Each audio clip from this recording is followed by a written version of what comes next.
Pipe வந்து இந்தியாவிலேருந்து வருது. இது மேட் இன் இந்தியா.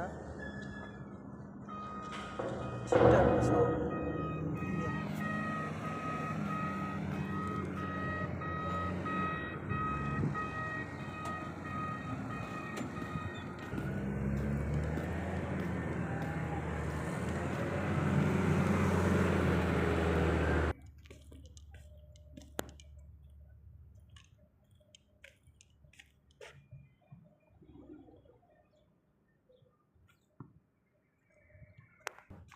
இந்த பைப்பு வந்து லென்த்து வந்து 12 மீட்டரு. இதை கோட்டிங் பண்ணுறதுக்காக வந்துருச்சு இந்த பைப்பு.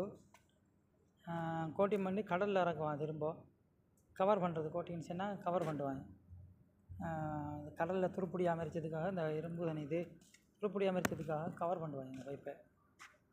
தண்ணிக்குள்ளே உப்பு தண்ணிக்குள்ளே கடலில் அதுக்காக வந்துருச்சு. திரும்ப அதை கவர் பண்ணி திரும்ப எங்கிட்டே வரும். திரும்ப நாங்கள் லோடிங் பண்ணுவோம்.